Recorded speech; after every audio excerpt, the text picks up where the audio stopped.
Hello my dear student, कैसे आप लोग। उम्मीद करते हैं आप सब बढ़िया होंगे, खुश होंगे। सो भाई, आज की इस वीडियो में हम सीखेंगे त्रिकोणमिति टेबल के मान कैसे निकाले जाते हैं या फिर त्रिकोणमिति टेबल कैसे बनाई जाती है। ये जरूरी क्यों होता है कि भाई हम त्रिकोणमिति टेबल बनाएं। कई बार बच्चे एग्जाम में या जब सवाल करने बैठते हैं, क्वेश्चन लगाने बैठते हैं, तो ये सारे मान हम भूल जाते हैं कि साइन 30 का मान क्या होता है, साइन 45 का मान क्या होता है, या फिर सेक 60 का मान क्या होता है। ये सारे मान याद रखना मतलब कि कहीं न कहीं थोड़ा मुश्किल होता है और कभी-कभी हम भूल जाते हैं। तो उसी समस्या का निदान है त्रिकोणमिति टेबल को बनाना।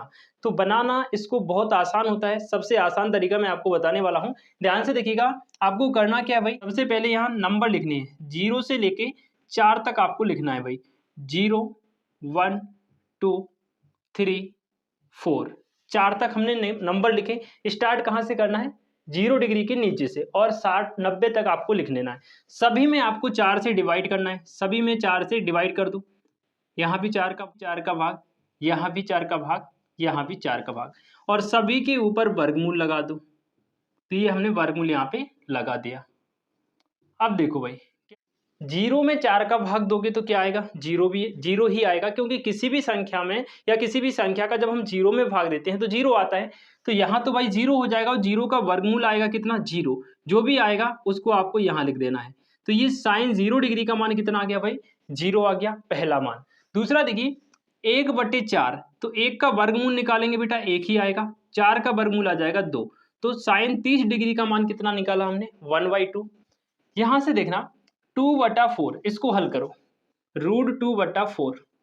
तो इस 2 से इसको काटा एक बार, और 2 से 4 को काटा 2 बार, हमारे पास आ गया 1/√2। 1 का वर्गमूल 1 होता है, √2 का वर्गमूल नहीं निकलता, इसलिए इसको रूट में लिख देंगे। क्लियर? तो यहाँ पे क्या आ गया भाई? 1/√2 आ गया।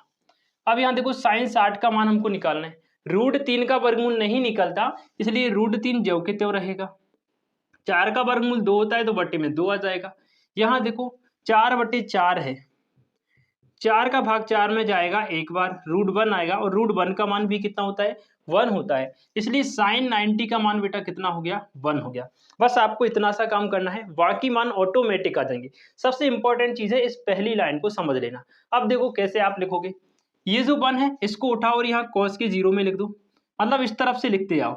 इसको उठाओ, पहले नंबर पे लिख दो, दूसरे वाले को उठाओ, यहाँ लिख दो 3/2। तो ये cos 30 का मान आ गया √3/2। फिर 1/2 को यहाँ लिख दो, 1/√2। तो cos 45 का मान कितना आ गया? 1/√2। फिर ये 1/2 बचा, इसको यहाँ लिख दो 1/2। तो cos 60 का मान 1/2 आ गया। अब 0 बचा, इसको लास्ट में लिख दो, यानी कि cos 90 का मान कितना आ गया भाई? 0 आ गया। अब देखो, हमने साइन और cos के सभी मान निकाल लिए। अब हमको निकालना है tan थीटा के सारे मान। कैसे निकालेंगे भाई? जब मैंने आपको 8.1 पढ़ाया था, 8.1 के पहले बेसिक कंसेप्ट पढ़ाया था, जिसमें मैंने आपको साइन cos थीटा के सारे फॉर्मूले बताए थे। एक फॉर्मूला उन्हीं में से था कि भाई जो tan थीटा होता है उसका मान होता है साइन थीटा बटे cos थीटा। अब मान लीजिए आपको साइन tan 0 का मान निकालना है। क्या करोगे भाई? साइन 0 रखोगे, नीचे क्या रखोगे? cos 0। साइन 0 का मान देखो कितना है, साइन 0 का मान 0, cos 0 का मान 1, यानी कि 0 में 1 का भाग देना है। अब 0 में किसी भी संख्या का भाग देंगे तो 0 ही आएगा।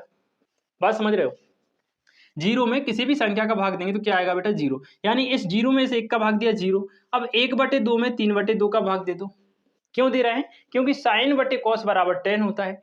तो √1/2 में √3/2 का भाग दोगे, क्या होगा? इस 2 से ये 2 कट जाएगा, ऊपर बचेगा 1, नीचे आएगा √3। अगर समझ में नहीं आया तो यहाँ देख लो, अपन ने 1/2 में भाग दिया √3/2 का, इस 2 से 2 कट गया, ऊपर बचा 1, नीचे बचा √1/3 बचा। तो ये आ गया हमारा tan 30 का मान आ गया। अब देखो, tan 45 का मान निकालना है, तो साइन 45 का मान ये दिया है और cos 45 का मान ये दिया है। 1/√2 में 1/√2 का भाग दोगे तो 1 आ जाएगा।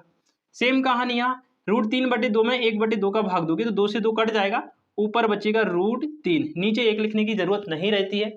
अब देखो भाई, 1 में देना है आपको 0 का भाग। 1 में जब 0 का भाग दोगे तो ये भाग जाएगा नहीं, ये आ जाएगा आपका अपरिभाषित, या अनंत इसको बोल सकते हैं। तो ये आपका अपरिभाषित आ जाएगा।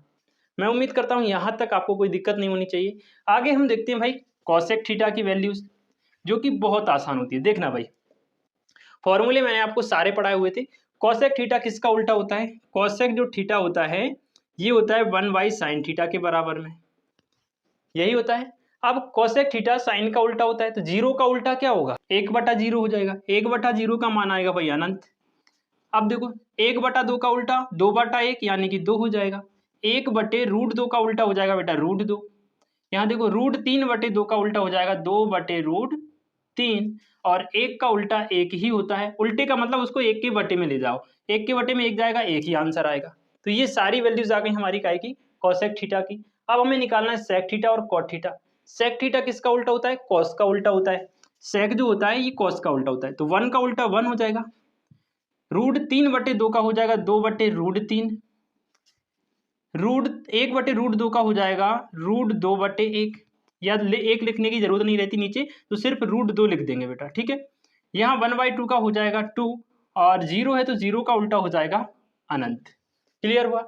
अब देखो लास्ट वाला बच्चा हमारा कॉट थीटा। कॉट होता है tan का उल्टा। tan कितना दिया है 0, 0 का उल्टा हम सभी जानते हैं अनंत होता है, ठीक। 1/√3 का उल्टा हो जाएगा √3, फिर 1 का उल्टा 1 ही रहेगा। √3 का उल्टा हो जाएगा 1/√3, और यहाँ पे अनंत है, इसका उल्टा हो जाएगा बेटा 0। अनंत का उल्टा कितना होता है 0। क्यों होता है, क्योंकि अनंत को अपन कैसे लिखेंगे, 0/1 लिखेंगे ना, सॉरी। अनंत का मतलब जैसे अपन ने 1/0 में भाग दिया था तब अनंत आया था, तो अनंत बराबर आप क्या लिखेंगे 1/0। इसका उल्टा करेंगे तो 0/1 आएगा, जो कि किसके बराबर होगा 0। इसलिए cot 90 का मान कितना आ जाएगा बेटा 0 आ जाएगा। क्लियर हुआ। तो इस प्रकार से आप सारे त्रिकोणमितीय मान निकाल सकते हो, टेबल बना सकते हो। 1 से 2 बार इस टेबल को आप बना के देखिए, आपको प्रैक्टिस हो जाएगी, बहुत जल्दी आप इस टेबल को बना पाओगे। और अगर एग्जाम में बाई चांस कभी मान भूल जाते हो तो सबसे पहले इस टेबल को बना लेना, और मान याद करने की फिर आपको जरूरत भी नहीं पड़ेगी। वैसे मैं चाहता हूं कि याद कर लो तो बहुत अच्छी बात है, लेकिन अगर याद नहीं होते तो इस टेबल को बनाना सीख लो, बहुत बढ़िया रहेगा। ठीक है जी, चलिए उम्मीद करते हैं आपको त्रिकोणमितीय टेबल बनाना आ गया होगा। वीडियो के नीचे कमेंट करके जरूर बताइए आप त्रिकोणमितीय टेबल बनाना सीखे या फिर नहीं। मिलते हैं आप सभी से आज शाम 8:30 बजे लाइव क्लास में। कोई नया बच्चा अगर वीडियो को देख रहा है तो हम उसको बता दें भाई, डेली शाम को 8:30 बजे, रात 8:30 बजे हमारी मैथमेटिक्स की क्लास होती है लाइव। इसी यूट्यूब चैनल पर लाइव क्लास होती है 8:30 बजे, तो उस क्लास को भी आप ज्वाइन कर सकते हैं। ठीक है जी, चलिए मिलते हैं आप सभी से लाइव क्लास में। खुश रहिए, मस्त रहिए, बाकी पढ़ते रहिए।